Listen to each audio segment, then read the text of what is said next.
గౌరవ సభ్యులందరికీ నమస్కారం అండి. వచ్చిన స్టార్ట్ చేద్దాం. ముందుగా క్వశ్చన్ నెంబర్ 849 మినిస్టర్ గారు ఎడ్యుకేషన్. ధన్యవాదములు అధ్యక్ష. మొదటి ప్రశ్న సమాధానం అవునండి, రెండో ప్రశ్న సమాధానం అవునండి, మూడో ప్రశ్న సమాధానం వివరాలు ఎనెక్షర్ 1లో ఉంది, నాలుగో ప్రశ్నకి సమాధానం ఎనెక్షర్ 2లో వివరాలు ఉన్నాయి. విజయ్ గారు, చంద్ర విజయ్ కుమార్.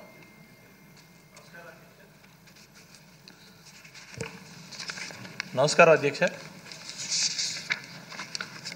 మన పాఠశాల విద్య వాస్తవానికి మన ప్రభుత్వం వచ్చిన తర్వాత చాలా మార్పులు వచ్చే సూచనలు కనపడుతున్నాయి అధ్యక్ష.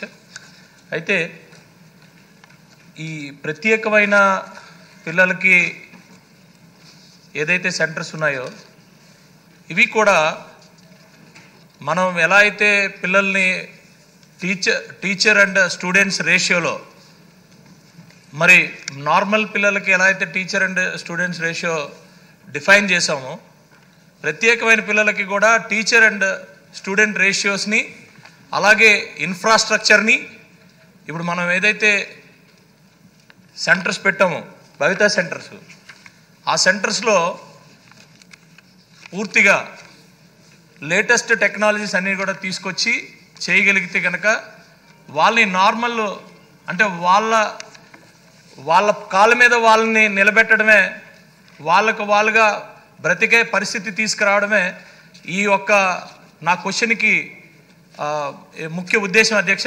ఎందుకంటున్నానంటే నార్మల్ పిల్లలు చదువుకుని వాళ్ళు కాంపిటేటివ్గా వాళ్ళు ఎదిగి వాళ్ళ పరిస్థితి వాళ్ళ మంచి అవకాశాలని తీసుకునే పరిస్థితి అధ్యక్ష.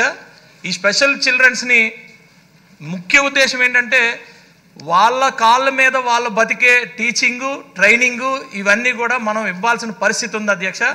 ఇందులో ప్రత్యేకంగా మీ ద్వారా మంత్రి గారికి చెప్పదలుచుకుంది ఏంటంటే ఒక పిల్లడికి ఇంకొక పిల్లడికి చాలా డిఫరెన్స్ ఉంటాయి అధ్యక్ష.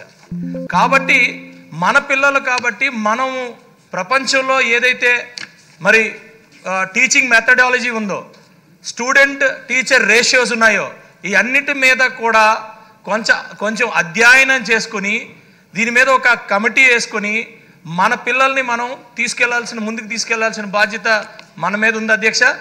ప్రత్యేకంగా దీని మీద కొంచెం మంత్రి గారు ఎక్కువ శ్రద్ధ తీసుకుని, ఎందుకంటే నాకు తెలిసినంత వరకు ఇప్పటి వరకు వచ్చిన మంత్రులు అందరూ బాగానే చేశారు, కానీ లోకేష్ గారు చేయగలిగితే చేయగలుగుతారు, లేకపోతే ఇంత నెవర్ బిఫోర్ నెవర్ ఆఫ్టర్ అన్నట్టు నేనైతే ఆయన మీద చాలా హోప్స్ పెట్టుకున్నాను అధ్యక్ష. కాబట్టి దీని మీద ఇంకా పూర్తిగా ఆయన దృష్టి సారించాలనేది మీ ద్వారా విన్నపం తెలియజేస్తున్నాను అధ్యక్ష.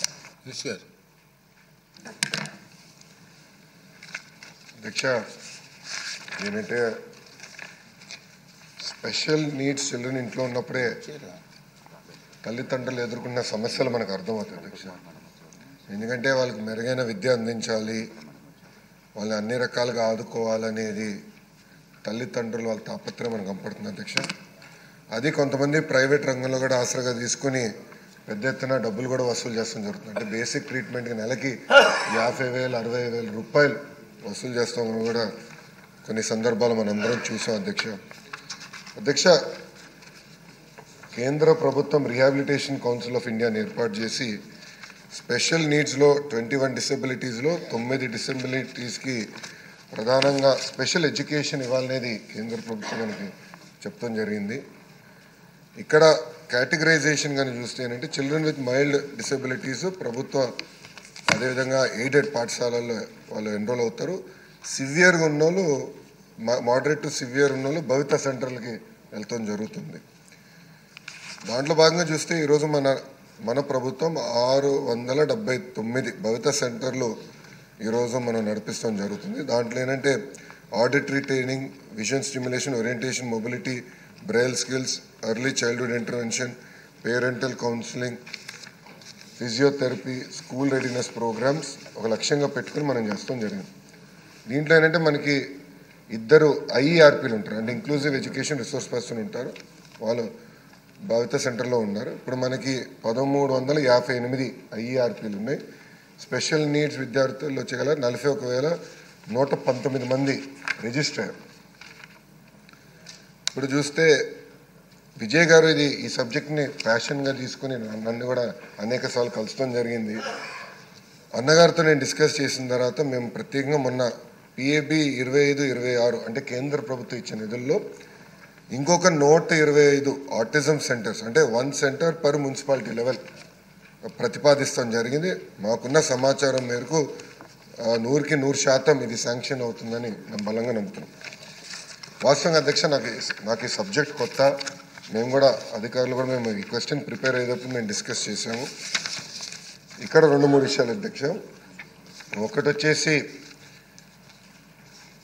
మనకి ఇక్కడ టీచర్ రేషియో చూస్తే ప్రైమరీలో 1:10 రేషియో ఉండాలి, సెకండరీలో 1:15 రేషియో ఉండాలి. ఇది యాజ్ ఆఫ్ నౌ కొన్ని సెకండరీలో ఇంకొంచెం రిక్రూట్మెంట్ చేయాల్సి ఉంది.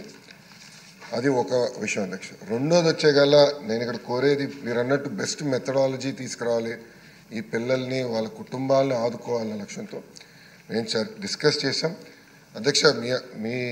మీ ద్వారా నేను సభ్యులను కూడా కోరేది, ఎవరికైతే సబ్జెక్ట్ ప్యాషన్గా ఉందో, ఇంట్రెస్ట్ ఉందో, నాకు మీ పేర్లు ఇస్తే ఒక కమిటీ వేసి నడుస్తున్న సెంటర్లు, రాబోయే కొత్త సెంటర్లు ఎలాంటి టెక్నాలజీ తీసుకొద్దాం, ఎలాంటి టీచింగ్ తీసుకొద్దాం, ఈ టీచర్స్ కూడా మెరుగైన టీచింగ్ ఎలా అందిస్తాం, అంటే టీచ్ ద టీచర్ ప్రోగ్రామ్ కింద ఎటు చేద్దాం అనే దానిపైన కమిటీ వేసడానికి మన ప్రభుత్వం సిద్ధంగా ఉంది. మీరందరూ పేర్లు ఇవ్వండి. గౌరవ స్పీకర్ గారికి మీరు పేర్లు ఇస్తే స్పీకర్ గారి ఆదేశాల మేరకు తప్పనిసరిగా కమిటీ వేసి మీరు ఈ కార్యక్రమంలో భాగస్వామ్యం అవ్వాలని సభ్యులందరూ తెలుపుకుని నేను సెలవు తీసుకుంటాను.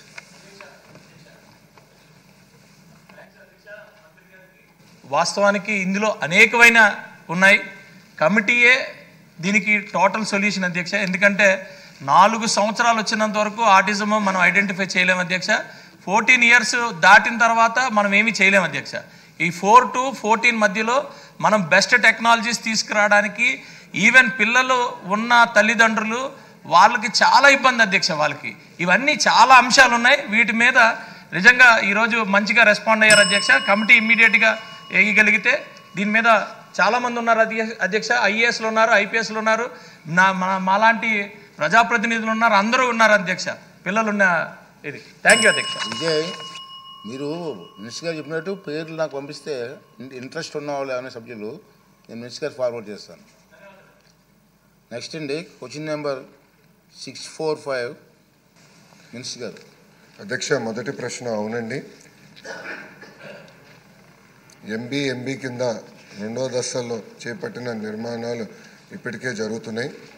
2వ ప్రశ్నకి సమాధానం, చేపట్టే నిర్మాణాలు వివరాలు అనుబంధం 1లో ఉన్నాయి.